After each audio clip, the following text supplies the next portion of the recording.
क्या बात है बीरबल जी, ये किस्सा तो बहुत ही मजेदार था। जहाँ पना बेवकूफी की हद तो तब पार हो गई जब वो इंसान जमीन पर तड़पती हुई मछली को पानी में डालने के बजाय अपने मुंह से उसे सांस देने लगा, ये बोलकर कि ये मछली सांस नहीं ले पा रही है, इसलिए मुंह खोलकर तड़प रही है।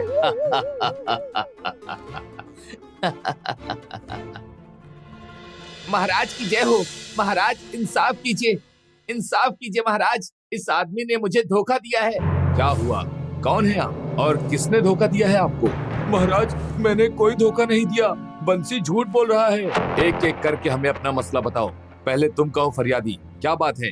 मैं दूध बेचता हूँ महाराज, और मैंने परसों रामू को दोपहर के समय 1 बाल्टी दूध और 4 मुद्राएं दी थी, क्योंकि इसको अपनी सास की 13वीं में जाना था और इसने वादा किया था कि आज के दिन ये मुझे मेरे दूध का पैसा मुद्रा के साथ वापस लौटाएगा। और अब ये बोल रहा है कि मैंने कोई पैसे नहीं लिए।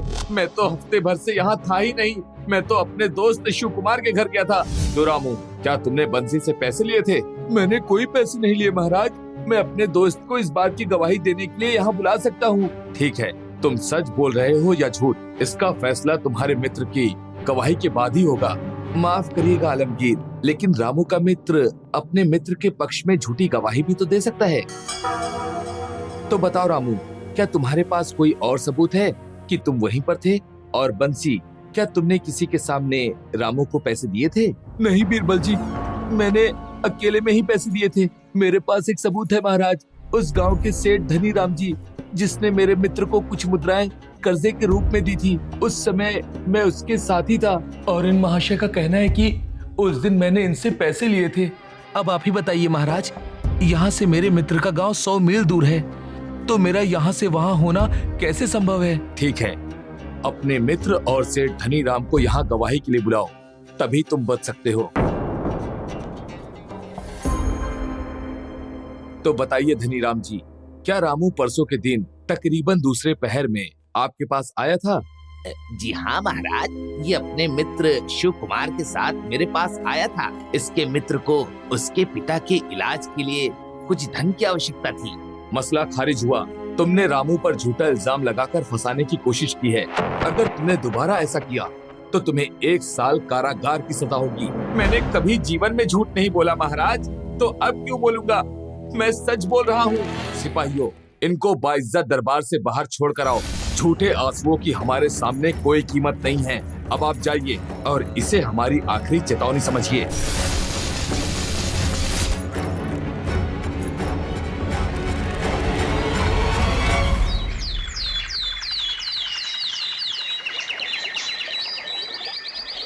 महाराज की जय हो। मेरे साथ एक धोखा हुआ है महाराज, मुझे इंसाफ चाहिए। किसने किया है धोखा? कौन है वो और कैसा धोखा किया? बताओ हमें। कल दूसरे पहर में मैंने रामू को 2 बैलों की जोड़ी दी थी खेती के लिए, और कुछ धान भी दिया था।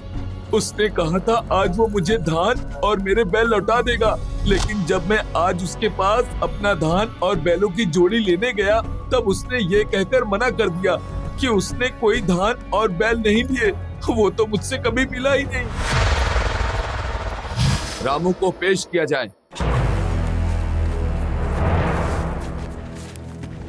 कल तुमने इस फरियादी से बैलों की जोड़ी और कुछ धान लिए थे, और अब वापस क्यों नहीं कर रहे हो?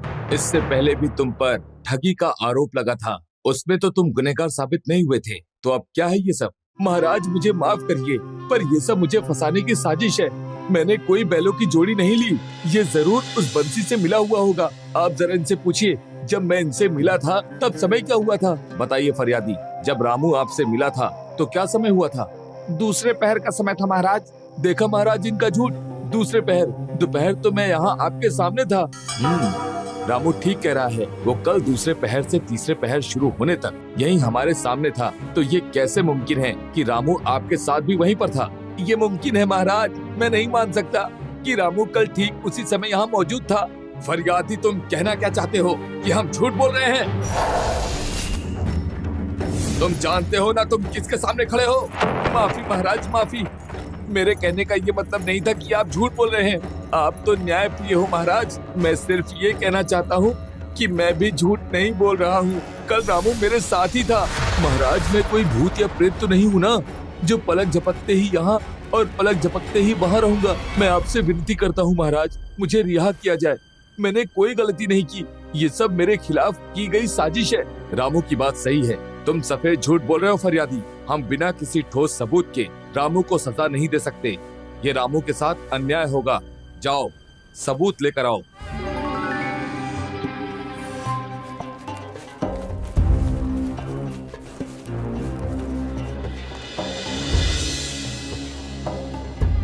आपको वाकई ये लगता है कि रामू बेकसूर है? हम भी वही सोच रहे हैं बीरबल। उस फरियादी की बातें झूठ नहीं लग रही थी। दाल में कुछ तो काला है, लेकिन गुस्ताखी माफ हुजूर, लेकिन मुझे पूरी दाल ही काली लग रही है। लेकिन आप इतने यकीन से कैसे बोल सकते हैं बीरबल? आपने भी खुद अपनी आंखों से देखा है कि रामू कल दूसरे पहर हमारे महल में ही था और लगभग तीसरा पहर शुरू हो गया था। तब तक वो यहीं पर था, तो वो भला बैल कैसे ले सकता है? लेकिन मुझे नहीं लगता कि ये सच है जहाँपना। अगर आपको ऐसा लगता है तो आप ही सच को सामने लाइए बीरबल जी, क्योंकि हमें तो कुछ समझ ही नहीं आ रहा है।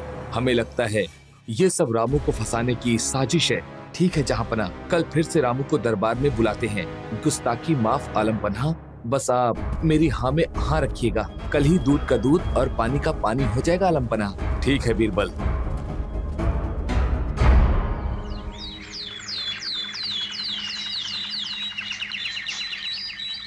महाराज की जय हो। आओ रामू। रामू, कल जो जहाँपना ने तुम्हें 100 सोने की मुद्राओं का इनाम दिया था, उससे तुम खुश तो हो ना? हाँ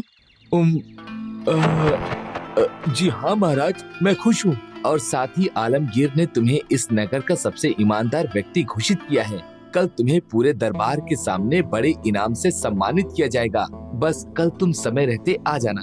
ठीक है, ठीक है महाराज। ये सब क्या है बीरबल? हमारी तो समझ में कुछ आ ही नहीं रहा है। और हमने कब रामू को 100 सोने की मुद्राएं दी? और उसने तो हमारे डर से हाँ भी कर दिया। डर नहीं जहाँपना, मतलब हम कुछ समझे नहीं। सब समझ आ जाएगा आलमगीर। अब आप जल्दी से मेरे साथ चलिए। जल्द ही इस सिक्के का दूसरा पहलू आपको नजर आ जाएगा।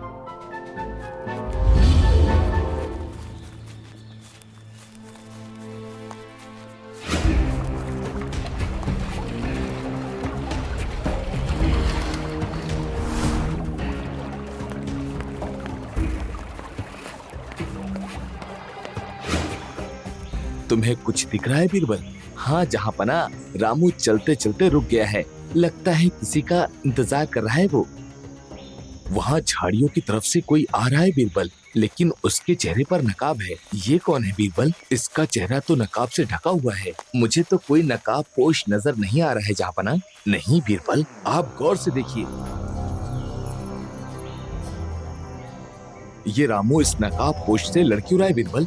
आपको अभी भी समझ में नहीं आया जहाँपना? मक्कार, फरेबी, कल तुझे महाराज ने 100 सोने की मुद्राओं का इनाम दिया और तूने मुझे बताया भी नहीं। उस इनाम पर मेरा भी पूरा अधिकार है। मुझे ऐसा कोई इनाम नहीं मिला रामू। तो क्या महाराज झूठ बोल रहे हैं? कल दरबार में मुझे सबसे ईमानदार व्यक्ति का पुरस्कार भी मिलने वाला है और वो सिर्फ मैं ही लेने जाऊंगा, तू नहीं, समझा? और कल जो इनाम मिलेगा वो सिर्फ मेरा ही होगा। अब उस पर तेरा भी कोई अधिकार नहीं होगा श्यामू। हमें कुछ समझ में नहीं आ रहा है बीरबल। इन दोनों को गिरफ्तार करना होगा जहाँपना। ये नकाब पोश और रामू दोनों चोर हैं। चलिए।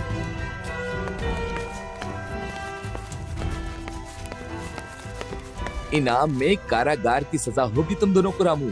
सिपाही, जरा इसका नकाब तो हटाओ।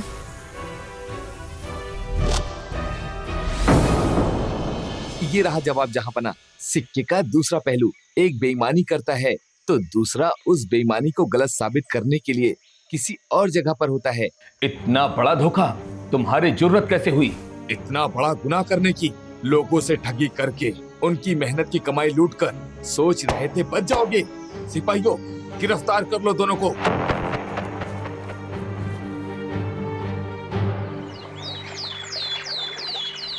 बहुत खूब बीरबल कि इस सिक्के का ऐसा भी पहलू होगा। आपकी अक्लमंदी के हम कायल हो गए हैं बीरबल। अब हमसे और इंतजार नहीं होता। बताइए हमें कि आपने इसके दूसरे पहलू को कैसे समझ लिया? जहाँपना, जब रामू पहली बार दरबार में आया था तो उसके हाथ की कलाई के ऊपर एक मोटा काला मसा था। लेकिन जब वो दूसरी बार आया तो उसके हाथ पर वो नहीं था, और जब तीसरी बार आया तो मुझे कुछ गड़बड़ लगी। हमें और सही से समझाओ बीरबल। जहाँ पना दूसरी बार ठगी का होना, फरियादी की बातें कहीं से भी झूठी नहीं लग रही थी, और न ही कोई झूठ बोलकर आपका समय बर्बाद करने की हिम्मत करेगा। इसीलिए मैंने रामू को फिर से दरबार में बुलवाया और मेरा शक सही निकला। महाराज, तीसरी बार कलाई पर काले रंग का मसा था। मैं समझ गया, इस बार जो आया है